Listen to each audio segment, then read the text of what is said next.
Shalom saudara. Eh, Senang rasanya saya bisa kembali mengudara dan online kembali bersama kalian semua. Salam hormat dari saya. Shalom.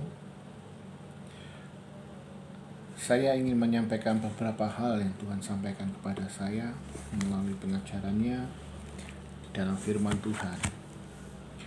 Hari ini sampai di Lukas 23 ayat 1 sampai 25.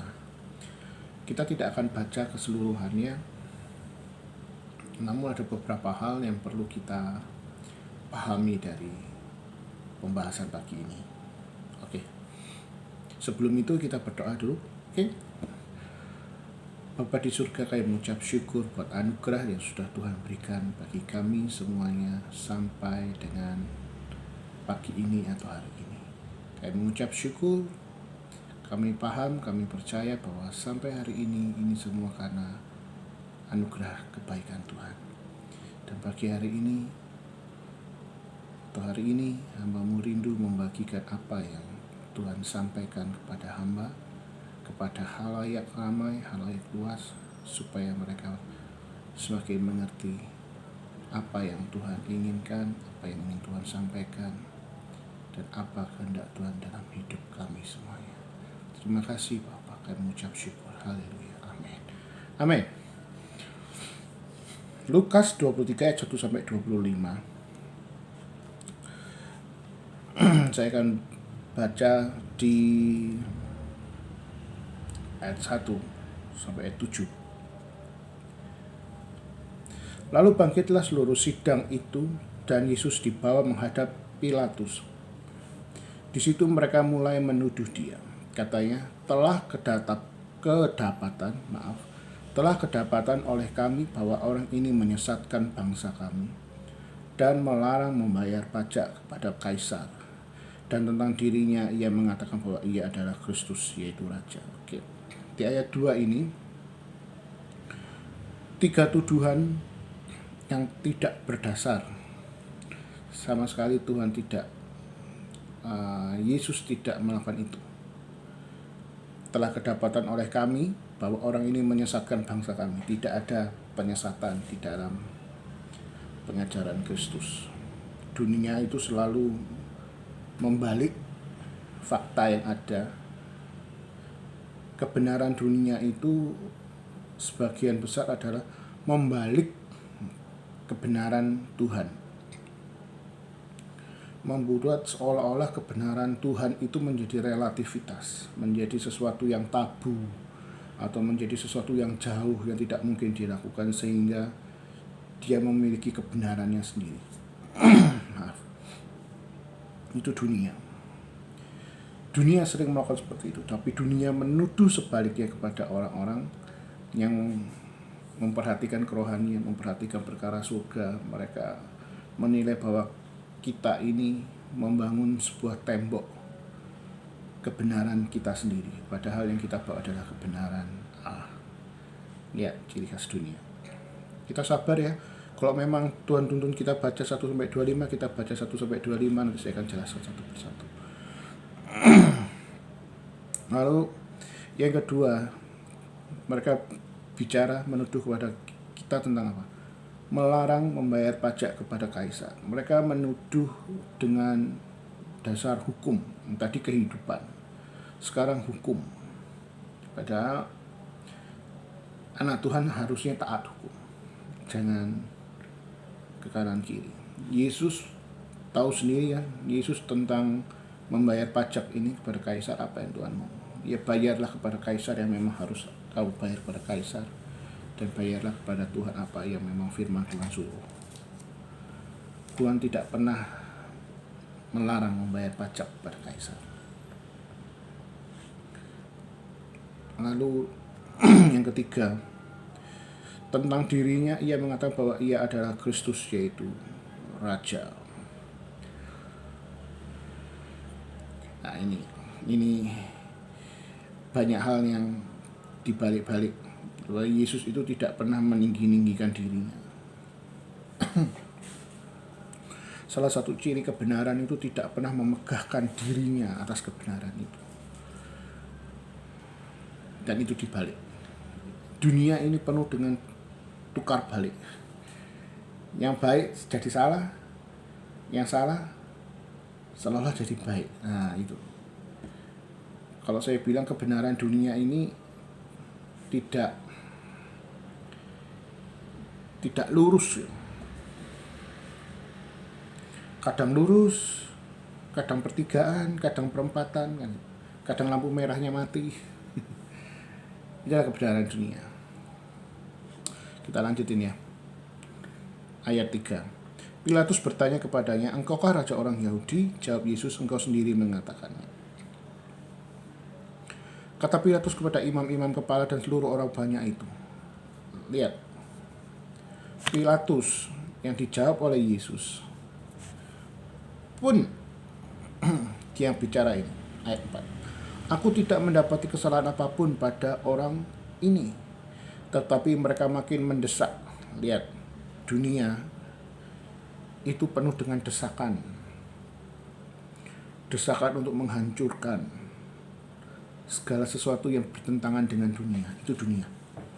Perhatikan, kita lagi hidup di dalam sebuah lingkungan di mana lingkungan itu justru mendesak sesuatu yang benar, sesuatu yang untuk membenarkan mereka, sesuatu untuk memperbaiki mereka. Justru mereka desak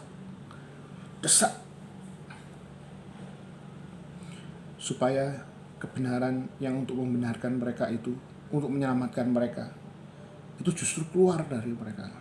Lucu ya, aneh ya. Kalau dalam pembahasan saya sebelumnya, karena dunia ini mendapatkan keuntungan dari kebenaran mereka sendiri, sehingga pada waktu kebenaran mereka itu harus dibenarkan, yang muncul ada desakan untuk menghancurkan kebenaran yang baik itu. Oke. Ia menghasut rakyat dengan ajarannya di seluruh Yudea. Lihat, dia balik semua, dunia membalik semua kebaikan kita.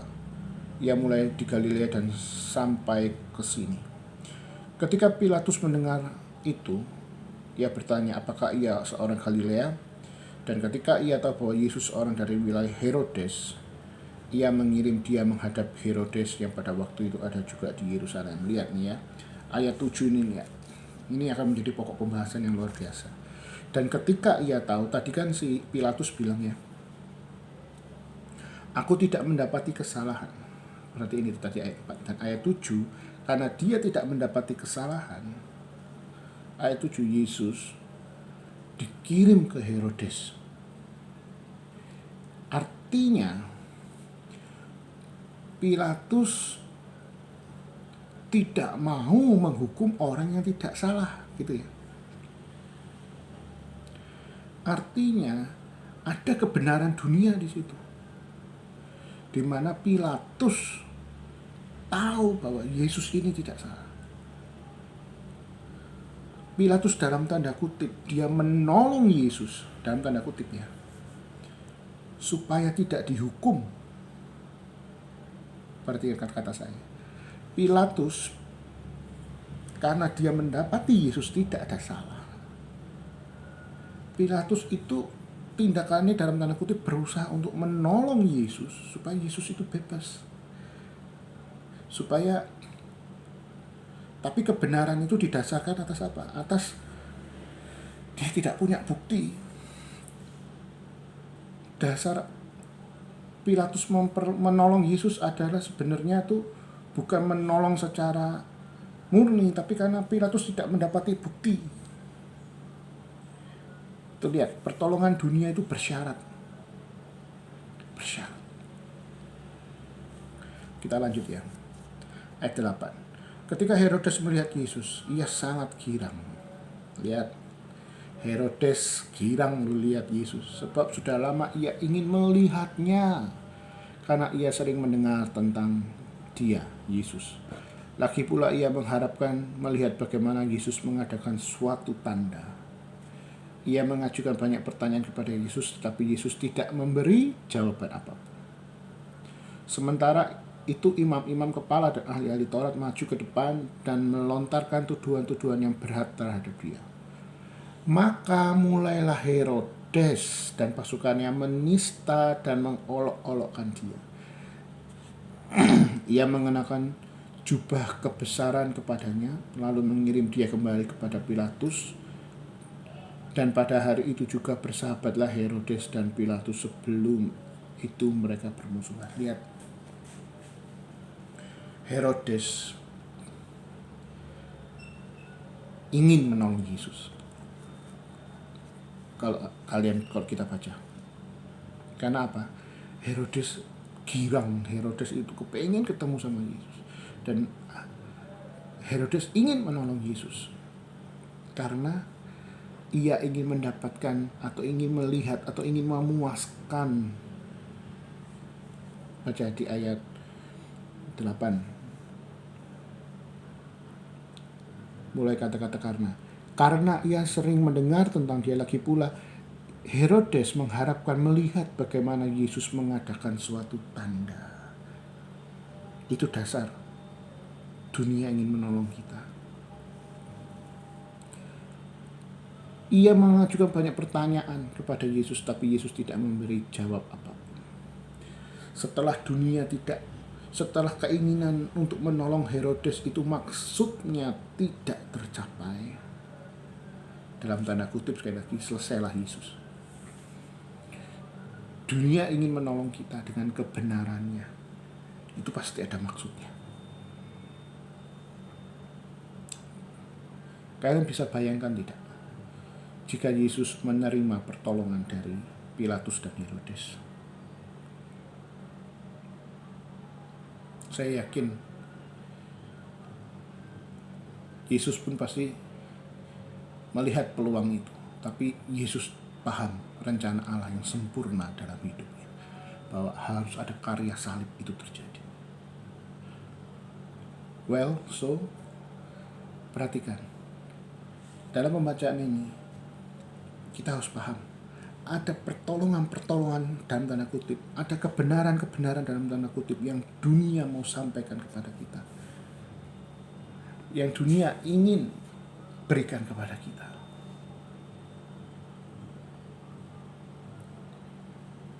Supaya kita ikut dengan mereka.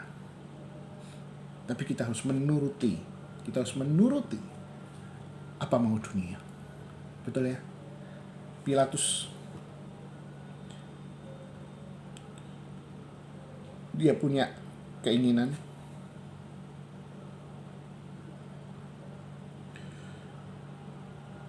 Herodes pun juga. Keinginan Pilatus apa? Ya, supaya menyelamatkan dirinya. Supaya jangan dia yang memutuskan bahwa orang ini bersalah pada orang ini tidak bersalah. Itu syarat Pilatus. Paham ya? Pertolongan Herodes dan pertolongan Pilatus, yang saya sebut sebagai pertolongan dalam kebenaran dunia, bukanlah pertolongan yang Tuhan kirim. Kita semua saat ini sedang dalam kondisi 2022 tidak kita masuki dengan kondisi yang bersahabat. 2022 kita masuk dalam kondisi yang keras. Kita mulai menata kembali setelah pandemi. Kita berharap ini sudah menjadi endemi, tapi ternyata masih pandemi. Bahkan ada Omicron, ada flu baru di Jepang dan lain-lain. Keadaan bukan semakin gampang. Usaha tidak semudah dulu lagi. Banyak dunia akan menawarkan pertolongan-pertolongan dengan kebenaran-kebenarannya dia. Dengan relativitas dia atas kebenaran Tuhan yang berusaha direlatifkan oleh dunia. Ayo, pagi hari ini saya mau bicara sama kita semua, kalian semua, dan pada diri saya bahwa tetap terjagalah di dalam rencana Tuhan. Tetap percaya kepada Tuhan.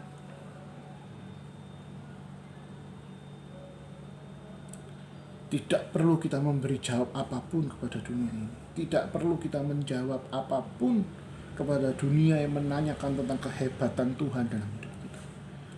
Tuhan kita tidak perlu dibela. Yesus yang ada di dalam diri kita tidak perlu dibela. Yesus tidak perlu pertolongan Herodes dan Pilatus. Karena pertolongan itu adalah pertolongan tipuan iblis yang akan membawa kita keluar dari jalan salib kita yang harus memang kita lewati. Kita harus melewati satu jalan salib sebelum kita mendapatkan kemuliaan salib kita. Sebelum 3 hari Yesus bangkit, sebelum Yesus naik ke surga. Ini fase yang tidak boleh dilewati. Ini fase yang harus terjadi.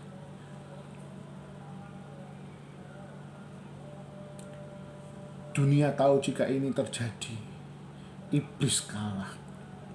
Iblis tahu. Sehingga iblis memberikan pertolongan. Seolah-olah pertolongan. Yang bukan pertolongan sebenarnya. Itu justru membawa kita jauh dari jalan Tuhan.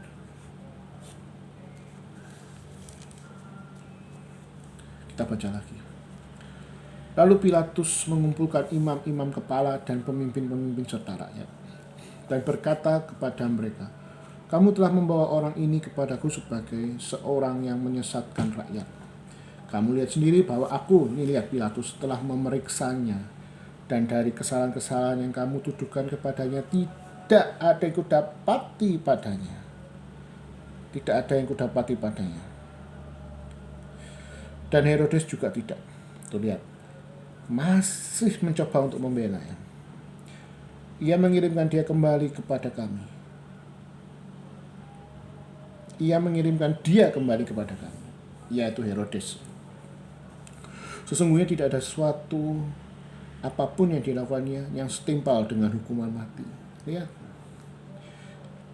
seolah-olah dunia itu membela kebenaran kita, membela kita. Lihat, jadi aku akan menghajar dia lalu melepasnya. Lihat, pertolongan dunia itu penuh resiko. Tidak seperti ini orang Tuhan. Kalau kita tidak melakukan kesalahan, untuk apa kita dihajar? Kalau memang kamu bersalah, kamu berdosa, kamu minta ampun, kamu mengalami akibatnya, kamu dihajar karena akibatmu sendiri, itu sudah menjadi resiko kita. Tapi Tuhan pun ngomong, "Aku besertamu. Kamu tidak sendirian menghadapi segala akibat-akibatmu." Tapi ini apa? Pertolongan yang dari dunia. Resiko. Kita tidak salah kok kita tetap harus dihajar. Lihat, dunia tidak pernah memberikan gratis. Kalau kita menerima pertolongan dunia, itu menyakitkan. Sebab ia wajib melepaskan seorang bagi mereka pada hari raya itu. Ayat 18. Tetapi mereka berteriak bersama-sama, "Enyahkanlah dia, lepaskanlah Barabas bagi kami." Barabas ini dimasukkan ke dalam penjara berhubung dengan suatu pemberontakan yang telah terjadi di dalam kota dan karena pembunuhan. Lihat, dunia masih mencoba untuk membela Yesus.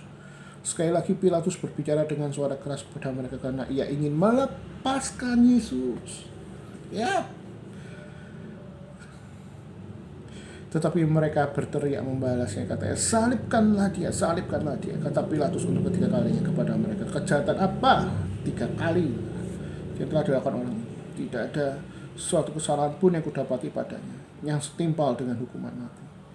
Jadi aku akan mengajar dia lalu melepaskannya." Tetapi dengan berteriak mereka mendesak dan menuntut, lihat ini, supaya ia disalibkan, dan akhirnya mereka menang dengan teriak mereka. Saya tertarik dengan kata-kata mereka menang dengan teriak mereka.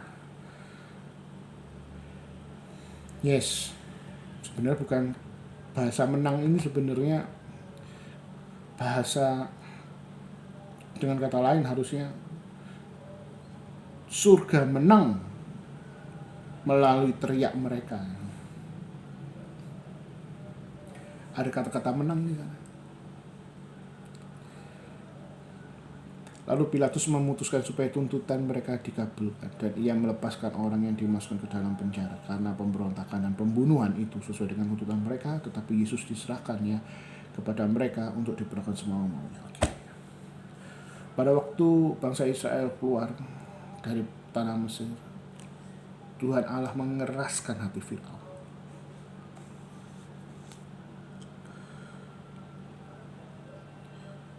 Dalam hal ini, mereka menang dengan teriak mereka. Itulah kehendak Tuhan. Itulah yang memang harus kita jalani. Ikuti saja. Semakin kita dekat sama Tuhan, kita akan tahu apakah pertolongan ini dari Tuhan atau bukan. Jangan sampai pesona dan pertolongan dunia yang palsu dan tipu itu mempesona kita dan menjadi alasan kita untuk bersyukur. Kalau kita dekat sama Tuhan, kita tahu tujuannya apa. Pertolongan dari dunia tidak akan pernah sesuai dengan firman Tuhan. Pertolongan dunia itu penuh syarat. Pertolongan dunia itu ada maunya, tidak tetap, berubah senantiasa. Pagi hari ini, bertahanlah di dalam situasi apapun. Tetaplah terjaga di dalam rencana Tuhan. Amin, saudara. Bertahanlah dan tetaplah terjaga di dalam rencana Tuhan yang sempurna.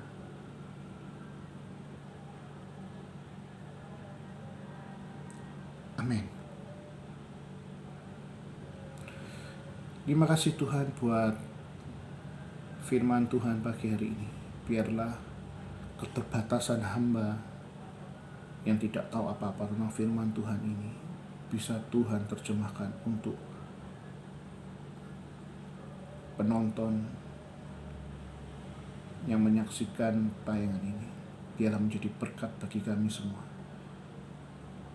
dan membongkar rahasia, sehingga kami semua boleh semakin dekat dengan Tuhan dan semakin mengerti suara Tuhan dalam hidup kami. Terima kasih. Di dalam nama Tuhan Yesus, biarlah Tuhan memberkati kami dalam setiap langkah hidup kami. Tuhan memberkati kami dalam kebutuhan kami, bahkan keinginan kami. Damai sejahtera Tuhan yang melampaui segala akal Tuhan memenuhi hati dan pikiran kami. Dan sukacitamu penuh atas hidup. Di dalam nama Tuhan Yesus, kami mengucap syukur. Terima kasih Tuhan. Kami sudah berucap syukur. Amen. God bless you.